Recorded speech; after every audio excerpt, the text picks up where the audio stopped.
For decades, you were taught to believe that the pyramids are nothing more than ancient tombs, silent monuments of a primitive civilization. But that version of history begins to collapse the moment certain records, readings, and predictions are placed side by side. What emerges is not an innocent mistake, but a deliberate erasure of something that was never meant to be forgotten. This is not just about Egypt or the distant past. The way this story was constructed shapes how you understand power, knowledge, and human origins today. When a narrative is oversimplified, it is almost always because it hides something that would still have direct consequences in the present and possibly in your own future. Here lies the uncomfortable contradiction. If the builders of the pyramids were as limited as we are told, why do structures with extreme precision, impossible alignments, and unexplained functions continue to challenge modern science?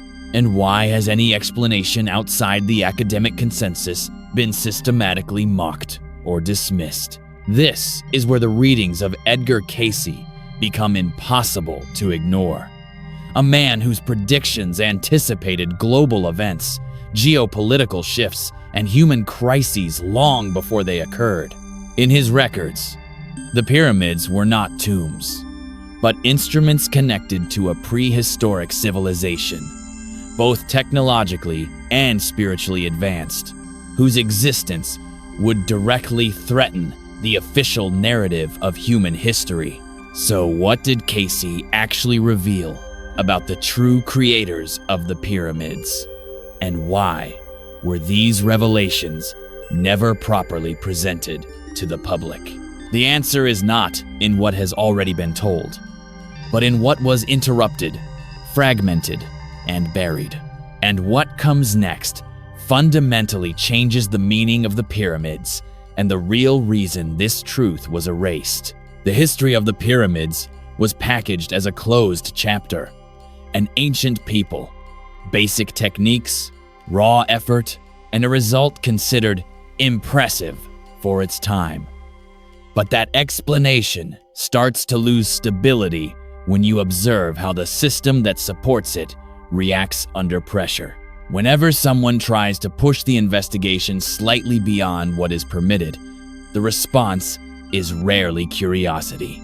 It is resistance. It is dismissal. It is the kind of reaction that appears when a question touches something too sensitive to be examined calmly. The issue is not only how they were built, but why certain possibilities were forbidden from existing within public discussion. Because if the official version were truly sufficient, it would not require emotional shielding. Evidence would be enough. The reality is that the pyramids contain a level of technical coherence that seems to have been carefully removed from how the subject is presented to the public. The focus is placed on blocks, weight, labor, and human endurance, while what causes real discomfort is avoided. The pattern. There is a type of precision that does not emerge from improvisation. Astronomical alignments, recurring geometric proportions, tolerances that require controlled measurement and repeatability. This does not prove a mystical origin, but it destroys the idea that everything resulted from rudimentary trial and error. At this point, doubt shifts from curiosity to internal pressure. Because if this was done with intention and method, then someone knew exactly what they were doing and knew why. This is where Edgar Cayce becomes impossible to ignore, not as an authority, but as an unsettling point of convergence. He described the pyramids as instruments, not tombs. He spoke of functions connected to energy, consciousness, healing, and transmission as if the structure had been designed to operate, not merely to exist. More importantly, he suggested an origin that predates the comfortable historical timeline, a legacy from a world that was not supposed to leave traces, yet did. The disturbing element is not whether one accepts or rejects Cayce. It is what happens when his ideas are compared with what the pyramids physically present. The same questions resurface under a different light. Why are certain subjects pushed to the margins before they are even evaluated? Why is curiosity treated as a threat? Why is there such urgency to close doors when the physical evidence itself seems to demand that they remain open? From here, the subject stops being an ancient mystery and becomes a present-day problem. Because if the pyramids were built by hands that mastered a deeper knowledge than history allows us to admit, that changes humanity's place in the timeline. And when humanity's place changes, so does what you consider possible for the future. There is a reason this truth was pushed outside the acceptable field. And that reason is not academic. It is strategic. What begins to take shape is a scenario where erasure makes sense, not as an accident, but as a method. When information threatens the structures that organize belief, institutions, and cultural control, it is not fought with argument alone. It is diluted, caricatured, and buried under repeatable explanations. And the pyramids, with their massive and silent presence, become the perfect object. Everyone sees them, few investigate them, and almost no one is encouraged to look at them in the right way. And if Cayce was pointing to something real, the question changes form. It is no longer who built them, as if it were just a name. It becomes what knowledge was at stake, and why did that knowledge need to disappear? Because an instrument is not defined only by who assembled it, but by what it does and by what it would allow if it were fully understood. And that is where the tension tightens. Perhaps the secret is not buried inside the pyramids, but in the reason we were taught to never treat them as what they appear to be. What comes next deepens the discomfort, because once you accept the possibility of erasure, the next question stops being curiosity and becomes necessity. Who benefits when this version of history remains intact? Knowledge does not disappear on its own. When something vanishes from collective memory, it is almost always because its continued existence would be strong enough to destabilize hierarchies that depend on people feeling small, recent, and disconnected from any deeper source of power. This is where Edgar Cayce's records become more unsettling, because they suggest continuity, not rupture. He did not treat the pyramids as an isolated feat of a single exotic culture lost in time. He described a hidden thread of knowledge, moving across eras, resurfacing at specific points, as if someone had chosen where and when to leave traces. That changes the tone of the investigation. It stops being about ancient stones and becomes about narrative control on a civilizational scale. When you hear forbidden truth, the mind tends to imagine a secret locked in a vault. But the real mechanism is colder and more effective. It is not hiding a document. It is shaping what people are trained to dismiss before they even look. If you can program the public reaction, you do not have to censor everything. You only have to make most people step away out of embarrassment, fear of sounding naive, or an automatic sense that this has already been explained.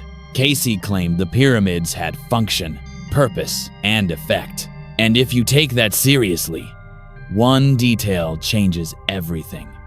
Structures built with purpose are not explained only by how, but by what for. If they were instruments, then someone built them with an intention that goes beyond prestige and religion. And intentions like that, once revealed, do not just rewrite the past. They redefine what humanity believes it can access. That is the kind of shift that is never released without resistance. From here, the subject becomes heavier because it touches something most people do not want to admit. History may not be incomplete because of a lack of study, but because of design. The erasure may not have been a single event, but an ongoing process, repeated whenever certain ideas threaten to reorganize collective perception. And if that is true, then the real question is not what the pyramids are. It is why we were trained for so long to look at them and see only stone. Once you accept that erasure is a method, the next step is not to chase final proof, but to watch the containment pattern. Certain subjects are allowed to exist only as folklore, never as an investigable hypothesis. The official narrative does not have to win on merit. It only has to win on atmosphere. It turns questions into embarrassment, and that reduces the number of people willing to face the problem seriously. Silence is not born from a lack of curious minds. It is born from the social cost of being curious. This is where Edgar Cayce stops being a quirky side note and becomes a test of boundaries. Not because everything attributed to him is automatically true, but because the reaction to his name is often too automatic. Before anyone reads the content, they decide it is not worth it. And that is useful for any system that wants certain doors kept shut. Because the filtering happens before analysis, and the subject dies without ever needing to be refuted. In the records linked to Cayce, two elements return with uncomfortable insistence: that the pyramids served specific functions, and that there was information deliberately stored, protected, buried on purpose. The idea of an archive does not work here as fantasy. It works as a symbolic threat. Because an archive changes the logic of the debate. It shifts power from interpretation to evidence. And when the mere possibility of evidence triggers panic, it is because someone fears what that evidence would reorganize. You begin to see why the discussion about the creators of the pyramids is never just archaeology. It touches mental sovereignty. If there exists ancient knowledge capable of altering human perception of energy, consciousness, and matter, this is not merely spiritual curiosity. It becomes a struggle for control. Whoever defines what is possible also defines what people dare to attempt, what they accept as destiny, and what they call reality. And in a world already unstable, with institutions losing trust and crises stacking, any trigger that accelerates inner change becomes a strategic risk. The tension rises because the question stops being who built them and turns into something more dangerous. What exactly was removed from our timeline, and why did that gap need to exist?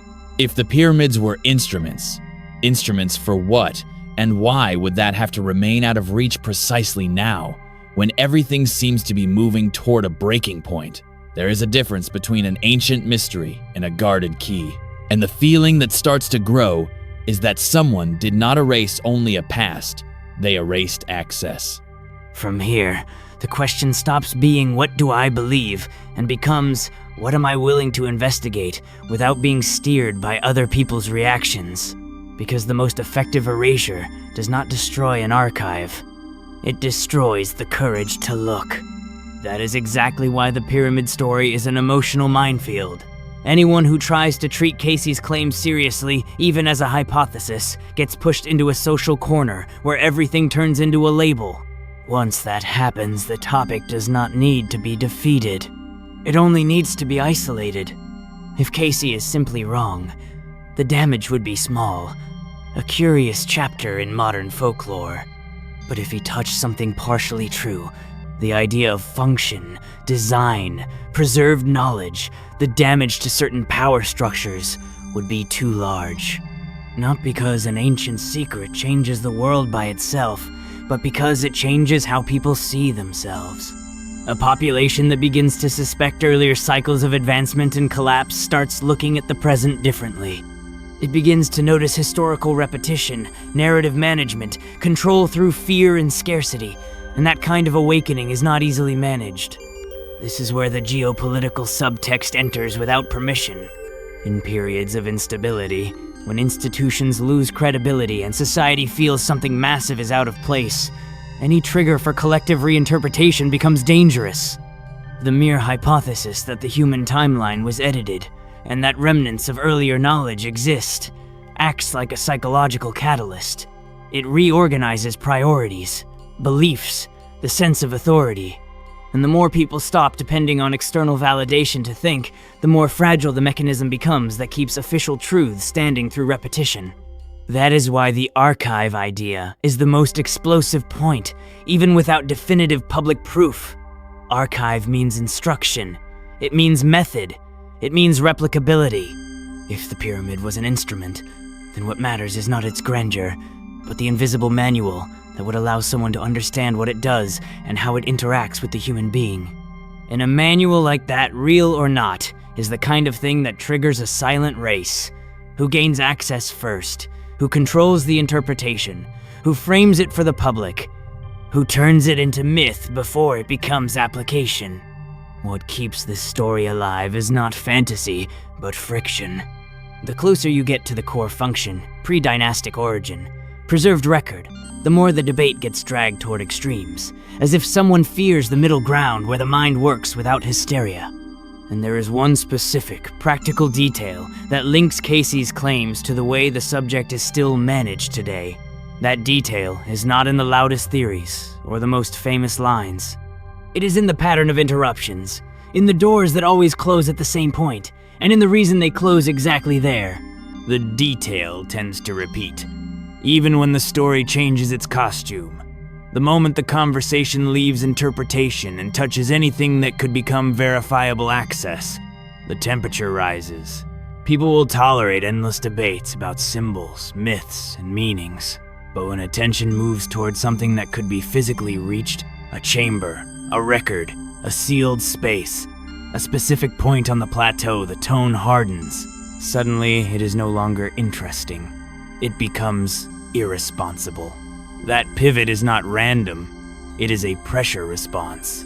Because a claim like Cayce's only becomes truly dangerous when it can be tested in a way that cannot be talked around. Function can be argued forever. Origin can be mocked forever.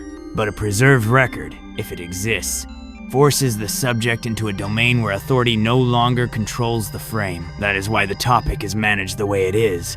Keep it floating, keep it inconclusive, keep it socially toxic to approach with discipline. This is also why the pyramid narrative is locked to one acceptable purpose: tomb, monument, funerary cult. Any reading that moves toward operation, application, effect gets treated as exaggeration. But there is a simple problem. The structure itself does not behave like something made only to sit there.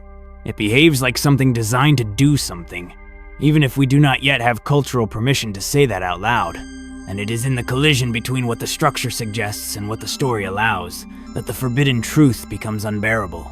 Cayce spoke as if there were an invisible boundary at Giza, not a geographic boundary, but a narrative one. Up to here you may look. Beyond this point you will be discouraged. And once you notice that boundary, something in the mind shifts, because you recognize the same mechanism in other subjects. The modern world does not need to hide everything. It only needs to tell you where you can think without consequences. Everything beyond that becomes taboo, becomes a joke, becomes a waste of time. The most unsettling part is that the taboo does not seem to be the word Atlantis, nor the figure of Cayce. The real taboo is the idea of continuity of knowledge. If there was a technical and spiritual inheritance moving across cycles, then humanity is not simply a story of linear progress. It is a story of recovery and loss. And that reshapes how you perceive collapse, crisis, and the end of an age. Because if it happened before, and if there was a cut before, then the present starts to feel less accidental than it appears. That is why this journey does not end with a comfortable answer. It ends against a specific door. The door of what could be found, what could be recovered, what could shift the entire axis of the debate if it surfaced. And what comes next is no longer about broad theories or free interpretation. It is about the exact point where everything becomes quieter, and the reason that silence exists. The detail tends to repeat, even when the story changes its costume. The moment the conversation leaves interpretation and touches anything that could become verifiable access, the temperature rises. People will tolerate endless debates about symbols, myths, and meanings. But when attention moves towards something that could be physically reached, a chamber, a record, a sealed space, a specific point on the plateau, the tone hardens. Suddenly, it is no longer interesting. It becomes irresponsible. That pivot is not random. It is a pressure response. Because a claim like Cayce's only becomes truly dangerous when it can be tested in a way that cannot be talked around. Function can be argued forever. Origin can be mocked forever. But a preserved record, if it exists, forces the subject into a domain where authority no longer controls the frame. That is why the topic is managed the way it is. Keep it floating, keep it inconclusive, keep it socially toxic to approach with discipline. This is also why the pyramid narrative is locked to one acceptable purpose: tomb, monument, funerary cult. Any reading that moves toward operation, application, effect gets treated as exaggeration. But there is a simple problem. The structure itself does not behave like something made only to sit there. It behaves like something designed to do something, even if we do not yet have cultural permission to say that out loud. And it is in the collision between what the structure suggests and what the story allows that the forbidden truth becomes unbearable. Cayce spoke as if there were an invisible boundary at Giza, not a geographic boundary, but a narrative one. Up to here you may look. Beyond this point you will be discouraged. And once you notice that boundary, something in the mind shifts, because you recognize the same mechanism in other subjects. The modern world does not need to hide everything. It only needs to tell you where you can think without consequences. Everything beyond that becomes taboo, becomes a joke, becomes a waste of time. The most unsettling part is that the taboo does not seem to be the word Atlantis, nor the figure of Cayce. The real taboo is the idea of continuity of knowledge. If there was a technical and spiritual inheritance moving across cycles, then humanity is not simply a story of linear progress. It is a story of recovery and loss. And that reshapes how you perceive collapse, crisis, and the end of an age.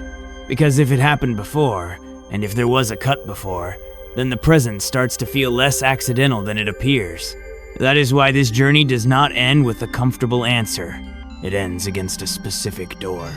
The door of what could be found, what could be recovered, what could shift the entire axis of the debate if it surfaced.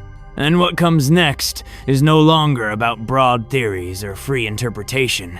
It is about the exact point where everything becomes quieter, and the reason that silence exists. The pyramids remain exactly where they have always been, but the story you were handed can no longer sit in the same place inside your mind.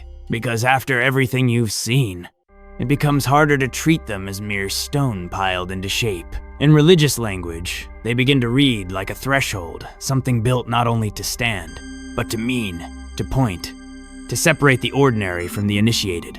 In myth, the most important truths are rarely shouted.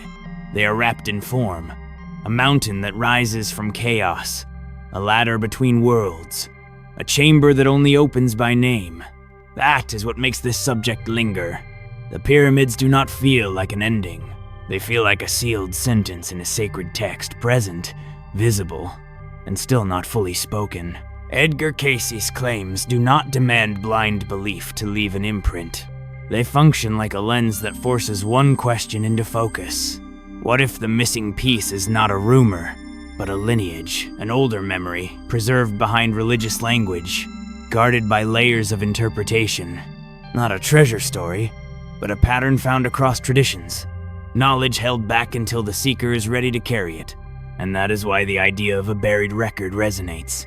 Every religion has its inner rooms, archives, scrolls, tablets, names, rites kept for those who cross a boundary. Whether such a record exists exactly as described is not the only point. The point is what the symbol reveals. When a civilization builds a gate, it implies there was something worth protecting on the other side. So what stays with you now is not a headline, but an echo. The feeling that the pyramids may be less a monument to what ended and more a marker of what was interrupted, a place where myth, geometry, and sacred intent overlap, and where the question is no longer, how impressive, but what was this built to host, to transmit, or to conceal? If you felt that shift, don't let it fade into background noise. Leave a comment with the one detail that lodged in your mind, and share this with someone who can sit with a difficult symbol without rushing to dismiss it. Stay close, because this thread does not end here, it tightens. Some truths aren't hidden, they're sealed.